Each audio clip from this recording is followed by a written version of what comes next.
தமிழர்களின் number one choice Tamil matrimony. தெய்வத்தின் அருள் இப்போது உங்கள் கையில். 100% தூய்மையான சில்வர் காயின் உங்கள் இஷ்ட தெய்வத்தின் அழகான உருவத்துடன் உடனே ஆர்டர் செய்ய நிப்புராவை அணுகுங்கள். எஸ், வீடு, ஸ்கூல்ஸ், ஹோட்டல்ஸ், ஸ்டோர் ரூம் இங்கெல்லாம் பார்ட்டிஷன் வால் கட்டணும்னாலும் இப்போ பில்டிங் போனஸோட first choice Renocon rapid wall panels.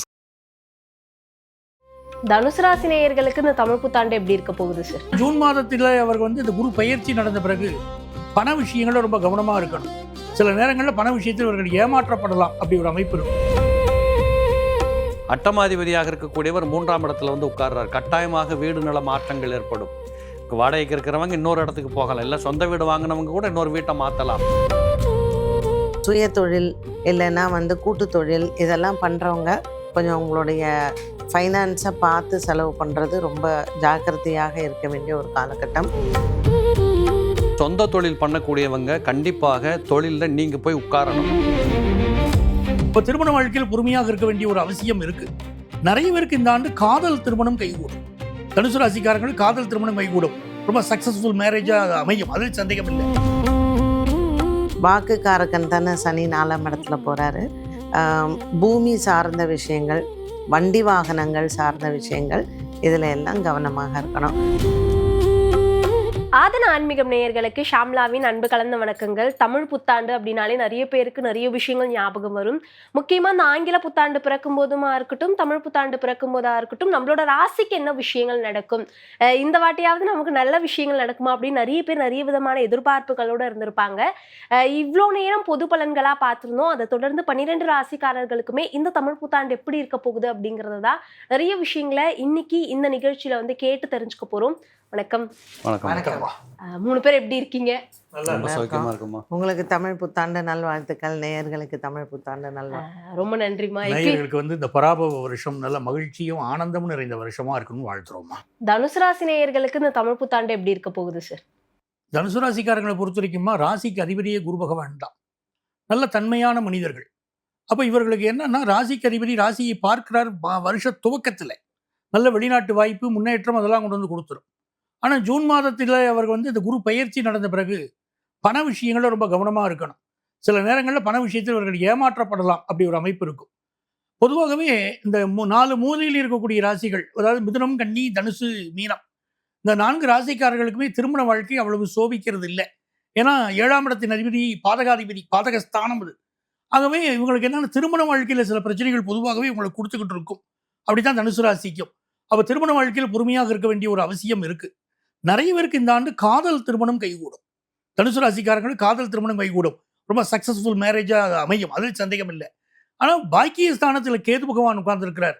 அப்போ தந்தையுடைய உடல் நலத்தில் கூட கொஞ்சம் கவனம் எடுத்துக்கிறது இவங்களுக்கு ரொம்ப நல்லது. தனுசு ராசிக்காரங்க தன்னுடைய உடல் நலத்திலும் கவனம் எடுக்கணும். என்ன காரணம்னா, 2 பகை கிரகங்கள் ஒன்றாக சேர்ந்து 4ஆம் இடத்துல உட்கார்ந்துருக்கு. அப்போ இவர்கள் தன்னுடைய உடல் நலத்தில் கவனம் எடுத்துக்கிறது முக்கியம்.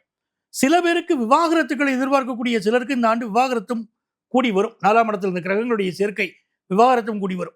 வீட்டுக்கு பக்கத்தில் ஒரு பெண் தெய்வம், துர்க்கை போன்ற உக்கிரமான தெய்வங்கள் கோயில் இருக்கும். அலங்காரம் இல்லாத தெய்வத்துடைய கோயில் இருக்கும். அந்த கோயிலுக்கு சென்று அபிஷேகம் செய்து வழிபாடு செய்வது இவங்களுக்கு வரக்கூடிய பிரச்சனைகளை போர்க்கும். எப்படின்னு கேட்டீங்கன்னா, அஷ்டமாதிபதி சந்திரன் 3ஆம் இடத்துல உட்கார்ந்துருக்கிறார். பயணங்களில் மிக கவனமாக இருக்கணும். நம்மளுடைய கம்யூனிகேஷன், ஏதாவது வாட்ஸ்அப்பில் ஒரு செய்தி போடுறோம், சோஷியல் மீடியாவில் ஒரு செய்தி போடுறோம்னா, நம்ம பதிவிடக்கூடிய செய்திகளால் பிரச்சனை வரும். அதுக்கு நான் பொறுப்பில்லை, அட்மின் தான் பொறுப்புன்னு சொல்லி பிரயோஜனம் இல்லை. அதனால இவர்கள் பதிவிடக்கூடிய செய்திகளில் கவனமாக இருக்கணும். நல்ல அரசு பதவிகள் கிடைக்கும். அரசு துறையில் இருக்கிறவங்களுக்கு, தனியார் துறையில் இருக்கிறவங்களுக்கு உயர் பதவிகள் கிடைக்கும். 10th +1 +2 படிக்கக்கூடிய ஸ்டூடெண்ட்ஸ் படிப்பில் இன்னும் கொஞ்சம் கான்சன்ட்ரேஷன் இவங்களுக்கு அதிகப்படுத்திக்கிட வேண்டிய அவசியம் இருக்குது. எப்படி பார்த்தாலும் வருட துவக்கத்திலே குரு பகவானுடைய பார்வை அவர்களுக்கு இருக்கிறதுனால குரு பகவான் வழிபாடு இவர்கள் செய்வதனால் நல்லது ஒரு முன்னேற்றம், சுபகாரியங்கள் கூடி வருது. தனுசு ராசி நேயர்களுக்கு இந்த தமிழ் புத்தாண்டு எப்படி இருக்கும், அதுலேயும் இந்தந்த விஷயங்கள் எல்லாம் அவர் கவனமாக இருக்கணும் அப்படின்னு பஞ்சநாதன் சார் சொல்லியிருந்தாரு. நீங்கள் பார்க்கும்போது திருமண விஷயமா இருக்கட்டும், சுயதொழிலாக இருக்கட்டும், இந்த வாட்டி இவங்களுக்கு இதெல்லாம் எதிர்பார்ப்புகள் இருக்கும். ஆனால் இதில் இன்னும் கொஞ்சம் கவனமாக இருந்தால் ரொம்ப நல்லா இருக்கும் அப்படின்னா என்ன சொல்லலாம்? நல்லா கேட்டீங்க. முதல்ல படிக்காத பேப்பரில் கையெழுத்து போடக்கூடாது இந்த வருஷம். ஒழுங்காக படித்து முடிக்காத பேப்பரில் வீட்டுக்கு எடுத்துகிட்டு போய் படித்து பார்த்துட்டா கையெழுத்து போடணுமே தவிர நம்பிக்கையின் பேரில் செயல்படுவது என்பது கையெழுத்து போடுவது. அதைத்தான் பஞ்சநாத் சார் சொன்னாங்க. டைப் அடித்து மெசேஜ் அனுப்பிவிட்டு அப்புறம் நான் அடிக்கலைன்னு சொன்னால் ஒத்துக்க மாட்டாங்க. மொபைல் உங்களுது, ஞாபகம் வச்சுக்கணும். ஸோ இப்படி இந்த தனுசு ராசியில் பிறந்தவர்களுக்கு கொஞ்சம் கவனக்குறைபாடுகளால் வரக்கூடிய சில சிக்கல்களுக்கு வாய்ப்புகள் இருக்குது. அதுக்கு காரணம் என்னென்னா, குரு பகவான் உச்சத்துக்கு போகிறார், ஆனால் அட்டமஸ்தானத்தில் போய் உச்சம் பெறுகிறார். இந்த அஷ்டமஸ்தானத்தில் அவர் உச்சம் பெறுகிற போது அந்த இருந்த இடம் கொஞ்சம் பலவீனப்படுத்தப்படும். அப்போ காலபுருஷனுக்கு 4ஆம் இடம் நம்பிக்கையின் பெயரால் என்ன பண்ணுறோன்னு தெரியாமல் தொழில் பண்ணி கடனை வாங்கி அதை இதையும் போட்டு மொத்தத்தில் வந்து ஒன்றா போட்டு உழைப்பிக்கிறாங்கன்னு சொல்லுவாங்க பாருங்கள். இந்த மனநிலை வராமல் பார்த்துக்க வேண்டியது ரொம்ப கட்டாயம். ஏன்னா பற்றாக்குறைக்கு 4ஆம் இடத்துல சனி இருக்கிறார். இந்த 4ஆம் இடத்தில் சனி இருந்து கொண்டு 6ஆம் இடத்தை பார்ப்பார். இந்த 6ஆம் இடம் என்பது அந்த இடத்துல ரொம்ப ஸ்டஃப்பாக போயிடும். அப்போ நீங்கள் கவனிக்க வேண்டியது, சொந்த தொழில் பண்ணக்கூடியவங்க கண்டிப்பாக தொழிலில் நீங்கள் போய் உட்காரணும். நான் மேனேஜரை வச்சேன், ஃபேக்ட்ரி அது வாட்டில் ஓடிட்டுருக்கு, வாரத்துக்கு ஒரு நாள் போனால் போதும் அப்படிங்கிற மாதிரி போனீங்கன்னா பெரிய பள்ளத்தில் கொண்டே விட்டுடுவாங்க. ஸோ இப்படிப்பட்ட நிலைகளில் ரொம்ப கவனம் எடுத்துக்கணும். அதே போல் கடன் வாங்குறது, கடன் கொடுக்கறது ரெண்டுலேயுமே நீங்கள் நேரடியாக இன்வால்வ் ஆகணும். பேங்க்லேருந்து லோன் வாங்குறீங்களா, நீங்களே மேனேஜரை போய் பார்க்கணும். கட்டுறீங்களா, நீங்களே முன்னாடி இருந்து கட்டணும். இப்படிப்பட்ட எல்லாவற்றிலும் உங்களுடைய இன்வால்மெண்ட் நேரடியாக போய் இறங்குற அந்த இது இருந்ததுன்னா நிறைய பிரச்சனைகள் தவிர்க்கப்படக்கூடியதாக இருக்கும். அட்டமாதிபதியாக இருக்கக்கூடியவர் 3ஆம் இடத்துல வந்து உட்கார்றார். கட்டாயமாக வீடு நல மாற்றங்கள் ஏற்படும். வாடகைக்கு இருக்கிறவங்க இன்னொரு இடத்துக்கு போகலாம், இல்லை சொந்த வீடு வாங்கினவங்க கூட இன்னொரு வீட்டை மாற்றலாம். இப்படி இடமாற்றங்கள் என்பது தவிர்க்க முடியாததாக இருக்கும். வேலைக்கு போகிறவங்க, உத்தியோகத்துக்கு போகிறவங்க கூட இடம் மாற வேண்டிய அவசியங்கள் ஏற்படும். எல்லாத்தையும் பண்ணிக்கோங்க, மாற்றங்கள் தான் வாழ்க்கை, எல்லாத்தையும் பண்ணிக்கோங்க, உஷாராக இருந்துக்கோங்க. இதுதான் இந்த வருஷத்தில் நான் சொல்கிற ஒரு தகவல். தனுசு ராசி நேயர்களுக்கு இந்த மாதிரியான நல்ல விஷயங்கள்லாம் காத்துக்கிட்டு இருக்கு அப்படின்னா என்ன? 12 ராசிக்காரர்களுக்குமே நல்ல நேரங்கள் தான். அவங்கவுங்களுடைய தசா காலங்களை பொறுத்து, தனிப்பட்ட ஜாதகத்தில் தசாபுக்தி நல்லா இருந்ததுன்னா கோச்சாரங்கள் கொடுக்கக்கூடிய பலன்கள் கெட்டதாக இருந்தாலும் அது பெரிதளவுக்கு பாதிக்காது. ஸோ தனுசு ராசியை பொறுத்த வரைக்கும் இந்த ஆண்டு குரு 8ஆம் இடத்திற்கு வந்தாலும் ஜாதகத்தில் அவங்களுக்கு நேரங்காலங்கள் நல்லா இருக்கும்போது திருமணங்கள் வந்து வரக்கூடிய வாய்ப்புகள் அதிகம் உண்டு.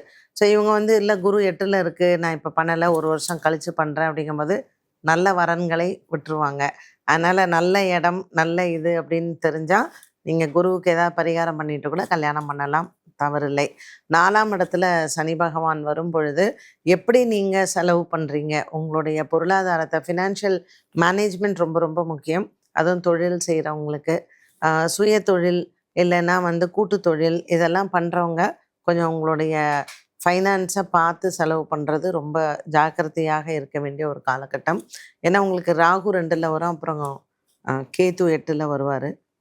நவம்பர் மாதத்துக்கு பிறகு நம்ம என்ன மாதிரியான வார்த்தைகள் பேசுகிறோங்கிறதுலையும் கவனமாக இருக்கணும். ஏன்னா வாக்குக்காரக்கன் தானே சனி 4ஆம் இடத்துல போகிறாரு.